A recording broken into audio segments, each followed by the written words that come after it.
Olá, sejam bem-vindos. Vamos conhecer agora a fase Define, ou definir o Six Sigma, onde nós vamos falar sobre voz do cliente, Voice of Customer, sobre o projeto aprovado, o indicador, o valor atual, 3 ferramentas que nós temos que atender nessa fase do Define: CIPOC, mapeamento e espinha de peixe. Vamos lá conhecer. Muito bem. Voice of Customer é simplesmente ouvir a voz do cliente, onde nós coletamos os anseios do cliente para a gente entender o que o cliente quer. Para isso, nós utilizamos alguns métodos de captação desses dados. E esses métodos aqui, eles podem ser desde pesquisa, entrevistas, grupo de foco, sugestões e observações. Sugestões, aliás, ela pode vir de cima, ou seja, da diretoria. Então o chefe falou, a gente escuta e aceita a sugestão. Ou então observações, você está observando alguma coisa continuamente que está acontecendo, está dando insatisfação, então já te acendeu o sinal de alerta, o que poderia utilizar como fonte de fazer um projeto. Muito bem. E aí, para que a gente possa iniciar o projeto, você viu na aula anterior que é necessário fazer um projeto chartering, que é uma contratação, onde nós temos aí o nome do projeto. Então, o título do projeto, ao ler aquela frase, ela sugere melhoria de processo. Tem o indicador, que é alguma coisa que é mensurável. Tem a argumentação, que digamos é história triste, por que você está resolvendo fazer o projeto. O objetivo, qual é o número, o valor que você espera atingir daquele indicador. Quem são os patrocinadores, ou seja, as pessoas que vão te ajudar a remover as barreiras e dar apoio. O time normalmente é você, pode ser um colega também experiente como você para ajudar. É interessantíssimo chamar um fornecedor crítico do seu processo e um cliente crítico do seu processo, ou seja, fornecedores e clientes importantes do seu processo para ajudar, né, a pensar sobre o problema. E prazo, né? Prazo para que você possa executar. Muito bem. O indicador, ele tem que ser smart, ele tem que atender esses quesitos. Ele tem que ser específico, ele tem que ser mensurável, tem que ser alcançável, tem que ser realista e tangível. Então, se você conseguiu responder a isso, você tem o indicador smart. Mas vamos conhecer exemplos. Por exemplo, contratar 5 pessoas para a área de vendas até dezembro deste ano. Diminuir em 50% os custos com a aquisição de novos equipamentos em 6 meses. Duplicar o número de publicações no blog do site em 4 meses. Aumentar em 20% as vendas no mês de novembro em relação ao mesmo período do ano passado. Aumentar a avaliação média da empresa no Google em 30% nos próximos 3 meses. E investir 15% do lucro do semestre anterior em 4 treinamentos para os colaboradores nos próximos 2 meses. Então, veja se o que você está propondo é smart. Muito bem. Como a gente exibe o indicador? O indicador, normalmente, ele é um valor periódico, normalmente mensal, às vezes trimestral, às vezes anual, mas o mais comum é mensal. Pode ser exibido em percentual e quantidades, normalmente em gráficos de linhas ou gráfico de barras, tá?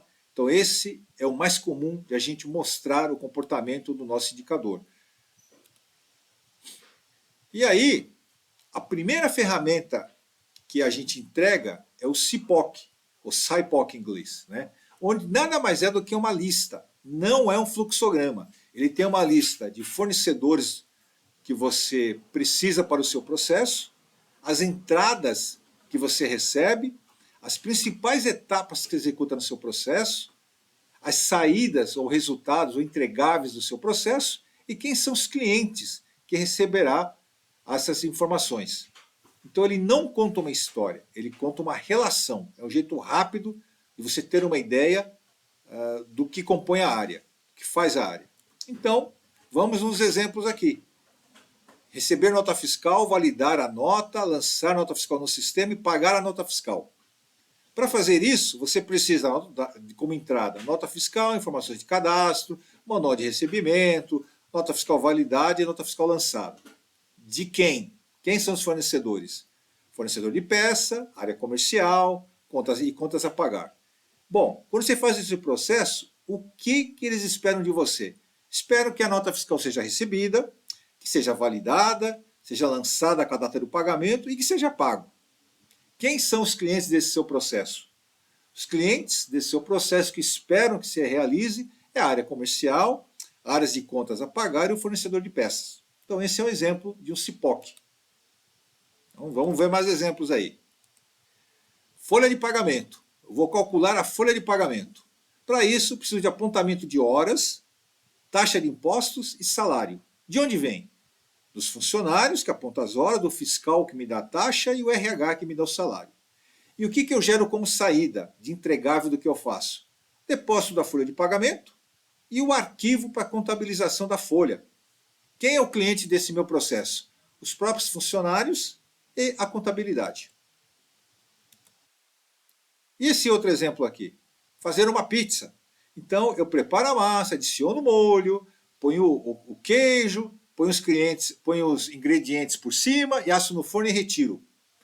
O que eu preciso? Preciso ter os ingredientes. Molho, queijo, lenha, massa e azeitona. Onde que eu consigo isso? Quem são os meus fornecedores? Fornecedor de laticínio, produtores de vegetal, distribuidor de farinha e pizzaiolo. E o que eu gero como saída? A pizza. E quem consome? Eu tenho 3 tipos de fornecedores. Os clientes que estão no restaurante, os clientes de delivery e os clientes que vêm buscar no balcão. Bom, em resumo, o CIPOC ele é uma lista, onde nós temos as atividades que a gente executa, as saídas, que são os entregáveis, os clientes, temos as entradas, que são os insumos e os fornecedores. Vamos pegar esse exemplo aqui. O processo que eu estou fazendo aqui é onde eu defino, meço, analiso, implemento e controlo. Para isso, eu preciso ter um problema para resolver, uma meta para alcançar, preciso ter dados, recursos e apoio. De onde? Bom, eu preciso ter essas coisas de uma lista de fornecedores que vão desde o CEO, a diretoria, os gestores, parceiros e clientes. E o que eu gero de saída? Bom, gero de saída medições, análises, as projeções, as ações e resultados principalmente. E quem são os clientes do meu processo? Basicamente, são os clientes mesmos e os acionistas. Então, isto é um CIPOC. Qual é o seu? Bom, vamos falar de mapeamento. Mapeamento é uma representação gráfica de um fluxo. Aí sim, nós temos uma sequência de atividade desenhada. Nesse exemplo aqui, nós temos um fluxo feito por Visage e esse outro aqui feito por um Flow. Bom, mas tem coisa mais simples para fazer. É melhor entregar uma coisa rápida no prazo do que uma ótima fora do prazo, atrasada, né? Então eu sugiro até utilizar o PPT, PowerPoint e Excel. Eu uso, por exemplo, o PowerPoint. Como que eu faço? Eu faço o seguinte, eu vou no PowerPoint, eu dou inserir, Smart Art, aí eu escolho o modelo de processo, esse que tem caixinhas sequenciais, e eu escrevo numa sequência atividades passo a passo do caminho feliz, que são atividades sequenciais que não tem loop, né? E aí, para fazer isso, e quando eu faço isso nessa ferramenta, ele automaticamente ajusta a caixinha para mim. Então já desenha isso de forma rápida. Como que eu faço isso na prática? Eu chamo as pessoas que entendem do processo, ou que recebem, ou que fornecem dados para o processo, eu entrego um post-it para eles e pergunto qual é a sequência em que o processo funciona. E eu peço para escrever em post-it frases isoladas, né? Um verbo de ação e cerca de 6 palavras. E aí depois eu peço para colar no quadro, na parede, uma sequência dessas atividades. E as pessoas vão contribuindo, né? Então é assim que eu faço a lista, a relação das atividades. Muito bem.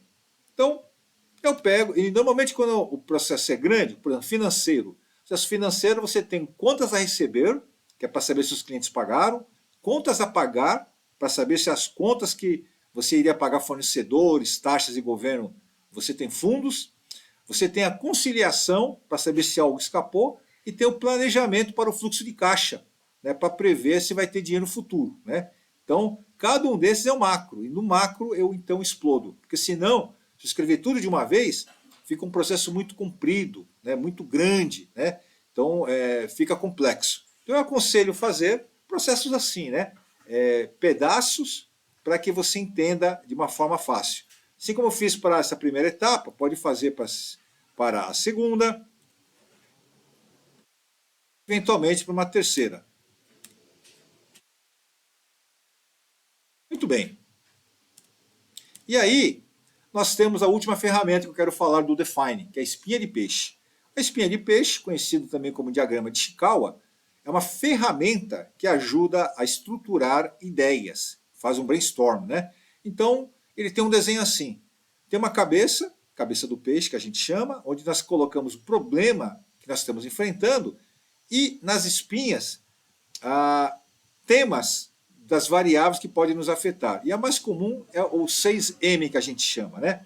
Então temos lá método, medida, material, máquina, meio ambiente e mão de obra. E aí nós perguntamos para cada uma dessas vertentes que variável poderia estar afetando efeito ou problema.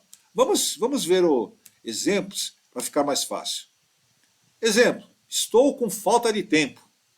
Nós perguntamos, bom, colocando então aquelas 6 tipos, né, o que poderia estar afetando de variável relacionada a pessoas que pode estar ocasionando a falta de tempo? Por exemplo, procrastinação, preguiça, distração, conhecimento. E método? Pode ser a priorização, planejamento, disciplina e execução. Né? Estão ruins. E medida? Pode ser cobranças, indicadores e metas. E máquina? Pode ser notebook, fones. Meio ambiente? Pode ser barulho, reuniões, feriados. E materiais? Café e softwares. Tudo isso para explicar por que eu estou com a falta de tempo. Vou pegar outro exemplo aqui. Bolos com qualidade ruim. Então, se for matéria, pode ser quantidade de matéria-prima errada. Mão de obra, funcionários desqualificados ou falta de motivação. Método, não há filtro dos produtos fora do padrão. Medidas, não há acompanhamento de processo. Meio ambiente, pode ser o barulho e o calor. E as máquinas, uma precisa de manutenção ou pode ser configuração incorreta. Né? Então isso pode ocasionar bolo com qualidade ruim. Bom, e aqui eu tenho aqui um exemplo, produto com defeito. Por que nós temos produto com defeito? Então se for a mão de obra pode estar com falta de treinamento e imprudência na execução. Se for o material, a especificação está incorreta ou a quantidade está incorreta. Se for máquina, é falta de manutenção ou paradas excessivas. Se for meio ambiente, layout mal definido e falta de organização. Se for métrica, má calibração de equipamento e má avaliação dos indicadores. Se for método, procedimento não documentado e falta de controle de qualidade. Tudo isso pode ocasionar um produto com defeito. Vamos fazer um exemplo lúdico aqui. Por que não acerto uma cesta, né, no basquete? Então, no caso de máquina, eu troquei por cesta. Pode ser o seu tamanho, alinhamento, peso e estabilidade. O ambiente, eu troquei por clima. Pode ser que tenha muito vento e sol, que atrapalha, né, ambiente externo, para mim poder acertar. Se for a pessoa, eu troquei por jogador. Pode ser o treinamento, concentração e a motivação. Se for material, eu troquei por bola. Pode ser o tamanho, pressão de ar e pegada. E o método pode ser o movimento, que é a dobradura do joelho, posição do corpo, equilíbrio e posição da mão. Então, esse pode ser um dos motivos por que a gente não consegue acertar o lance livre. Muito bem. Então, a espinha de peixe é isso. Temos na cabeça do peixe o principal problema que você diz que vai resolver lá no projeto Chatterton. Então aqui você escreve o principal problema que você propõe-se a arrumar. E esse principal problema ele é medido por aquele indicador SMART. E aí você vai colocar as variáveis, né, tipo de variáveis, e vai colocar as espinhas que pode ser. Então, o que eu espero receber como evidência dessa parte do Define? Você vai me entregar um PowerPoint exatamente assim. Primeiro você coloca o seu nome, título do projeto, que é um projeto de melhoria, o valor que está relacionado ao projeto, e o objetivo que você espera atingir. Muito bem. E aí, você vai montar um CIPOC para mim, onde nós temos uma lista de fornecedores, temos uma lista de insumos ou informações que esses fornecedores te enviam, as principais etapas que você executa no seu processo, que você está estudando para melhorar, as principais entregáveis que você se propõe a fazer no seu projeto, e quem são os clientes desse seu processo. A segunda coisa que você vai me entregar é uma espinha de peixe, me explicando para esse defeito que você está se propondo a arrumar, quais são as possíveis variáveis que podem estar atrapalhando ou afetando o seu defeito. E por fim, o fluxograma, né, o mapa de processo aí, passo a passo, né, da sua atividade. Tá bom? Então, com isso, você evidencia para mim como que foi a aplicação desse seu projeto. Ok? Obrigado.